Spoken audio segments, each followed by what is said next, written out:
Yo, what's up, people? It's Everton versus Arsenal, and it's going to be a great game, this one. But I just want to say thank you to all you new subscribers. And listen, we're charging forward. Channel's only been going for about a year or so, and I just want to welcome everybody who's new to the channel. So listen, let's get straight to it. This game, guys, is going to really set an example as far as where these teams have come from. Now, just before Christmas, both of these teams had new managers. They were going with Duncan Ferguson and Freddie Lundberg, and really those guys were just trying to hold the ship together because everything was falling apart at the seams. And we've seen a revival from both teams. So let's talk about Everton first. Everton have been vastly improved, and a lot of that is because Ancelotti has simplified it. He's made use of the two strikers, which is Calvin Lewin and Richarlison. And listen, Calvin Lewin's got 6 goals in his last 8 games, and they really are under a revival. It is a 4-4-2 that he uses. As I said, it's a very basic stance on where the teams are going. But I've noticed that when they do play away, they have worked a 3-5-2 on occasions to try and pack that midfield, and it's worked really well for them. And there's two players here that have really stood out in the revival, and that is Coleman Sidibe, and he excels in that 3-5-2. And of course, 23-year-old Mason Holgate, who's been a massive improvement for the team. And you can think of him in the way that we think of Saka at Arsenal, that he's really started to turn things on and made his stamp in the team. And I think that's proven well. Look, Everton, 17 points. I think they've made 17 points out of a possible 24, which is from their last 8 games. That's a brilliant return. And anybody who think that Carlo Ancelotti isn't working at Everton is really fooling themselves. And a lot of questions were asked, why didn't Arsenal go for him? They had a meeting with him. Why didn't they take him on? I was very wary of that, and for me, I said that he would have, if Emery was our David Moyes, Carlo Ancelotti would have been our Van Gaal. It would have been a short-term solution, and I still think to this day that Arsenal made the right choice in going for Arteta. Arteta is just younger. His style of coaching and management is just a little bit more up to date than where those other managers are. And I just think that we needed someone like that. And as I've said previously before, he's taken his philosophy from the best as far as Manchester and Pep Guardiola goes. And if a little bit of that rubs off on Arsenal, then that's a good thing. And I think that that's what we needed. And I think that that's what we've got at the moment. And these things can't really be measured in wins at this point. It is a long road. And Arteta really doesn't have the bums on seats that he wants. So in terms of the squad.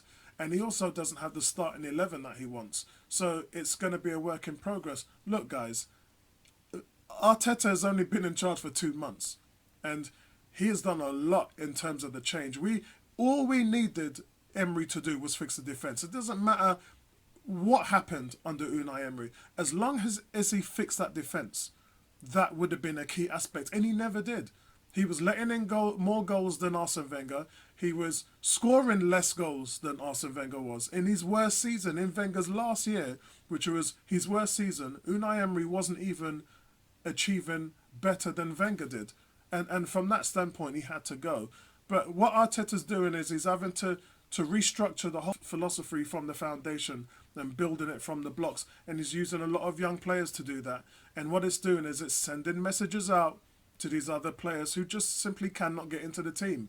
And that's going to be the way it's going to continue to go. And the players who have broken through that barrier, and I'll mention some of them as well. Mustafi is a big choice who was really stepped up. Now, because of that, I don't see how you get Pablo Mari in the team. I really don't. If this partnership between Luiz and Mustafi continues to flourish, I don't see how you get Pablo Mari in that team. And this was the best central defender in South America. How do you now fit him into that team? So a lot of questions to be asked there. Xhaka again in holding midfielder. He's another player who's been able to lock down that position and just not really overcommit himself. I've noticed that he's been very disciplined. He's playing by the books. He's following the system that Arteta's put in place, and he's not trying to do anything outside of that. Same with David Luiz. David Luiz was overplaying that position to try and compensate for our full shorelines. Now, David Luiz is taking care of his own garden. He's playing his own gaps, and doing what he's supposed to be doing, and he's locking down that spot. He's been probably the most consistent player since this whole change of management, and that's the reason why he's a lock there at central defender. We're also talking about Pepe. Again, Pepe is a person who's had to step it up, and he had lost that spot to Reece Nelson, and that showed him that he needed to do more in training. And he's shown that. He's definitely had a lock on 6 goals and 7 assists this season. And Pepe has been much revitalised under the new manager. Look, we can go on again, Saka, but again, Saka was stepping it up under Lundberg as well. And Lundberg, who had trained the under 21s, he knew by far what Saka had in his back pocket. And of course, those are the players really that have been massively consistent. We're yet to see Lacazette kind of hold up his end of the bargain. We're yet to see Bellerin really come out and shine.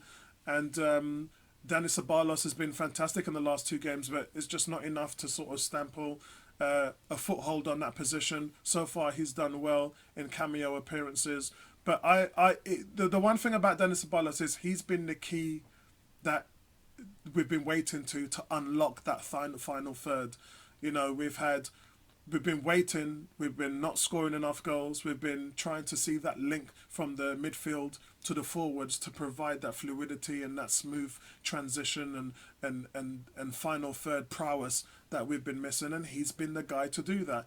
Our play in the final third has been fantastic. Look, I made a point to say that Olympiacos had 11 shots, we had 13, but what I didn't say in the last video is out of 13 of our shots, 8 of them was inside of the area. So that goes to show that the tinkering and the movement and the 1-2 balls and the vision that it was inside of the final third has vastly been improved. And Dani Ceballos is a big reason for that. So look, as far as team sheet goes, guys, I'm expecting us to go with Leno, Saka, Mustafi, Luiz and Bellerin at right back. And I'm expecting to go with the 2 holding Torreira and Xhaka in the midfield. And what you're looking at is Aubameyang on the left, Pepe on the right, Ozil, and then Lacazette as the key man. And let's talk about Lacazette as well. Lacazette was a guy who had major flaws as far as his confidence goes. He was doing everything that we asked him to. He was working hard, but he was holding up the ball really well, coming into space and covering quite a lot of ground. But the things that we weren't seeing him doing was trying to get back into the midfield and help the midfield to win the ball back. Eddie Nketiah did a lot of that. And another thing Eddie Nketiah did is he made those runs into the penalty area, to the 6-yard line to try and get on the end of things. And Lacazette just wasn't doing that. Lately, he has been doing that. It's almost as if Arteta starting Nketiah was a warning flag for Lacazette. And we've definitely been seeing improved play from all those aspects. Even the goal that he scored against Olympiacos was him running on the back end of 2 defenders into the box, and we need to see him doing more than that. Just having more of a progressive thinking in terms of his movement. Let's see you shoot more on goal. You know, we used to see him shoot from the most craziest angles and score some fantastic goals on the edge of the penalty area, etc. And we just haven't been seeing that. And that's probably why his production has been very slow this season, because we have not seen that Lacazette of old, you know, the one with the swagger, and that's starting to come back a little bit. And let's not forget as well, his fault shorelines have always been his goal return away from home. You know, 6 out of his last 33 goals has been scored away from home. And at home, where he will be on Sunday, is going to be something where he thrives at. So I'm expecting to see us push the envelope as far as Lacazette goes. Aubameyang will be Aubameyang. The one thing that we've seen is improved play off the ball, which is what we've always asked for, and support play as well. There's something where he's been struggling a lot of late. It was his pass to Saka in the overlap that caused the goal against Olympiacos. So again, more improved play from Aubameyang on that left-hand side to become more of a facilitator as well as a goal scorer in that respect. So guys, look, I'm going with a solid 2-1 home win. I do think that Everton will score. And again, our poor record against the top teams as far as wins goes, 1 in the last 12 games against teams inside the top 10, really has to show us a lot in this game. If we win, And the highest we can go is eighth. Yeah, it's that little small steps towards the top of the table. If we win, it's really going to show alarm bells to the teams at the top. You know, the Wolves, the Chelseas, the Spurs, the Sheffield United. It's really going to send alarm bells to those teams that we are coming and that we are climbing up the table. So, guys, I'm going to leave it right there. Thank you again for joining me. And thanks again for subscribing to the channel. Hit that like button. It really helps me out a lot. And listen, the links in the video shows you where 101 is on Facebook. It shows you where our Twitter account is. So please come and join the community if you like what you see and be a part of the big family. And listen, I'll be there at the game. And let's do this, man. Let's bury this team. And it's going to be quite a homecoming for Arteta as well, because he's beloved by both of the fans. He spent 6 years as a captain at Everton. He captained Arsenal to FA Cup victories. Both of the fans love this guy. So for him, it's a kind of bittersweet day on Sunday. And I think he'll be well welcomed by both set of fans. And listen, let's bag this win home, man. Peace out, right back at you. And I'll speak to you soon. Nice one, guys.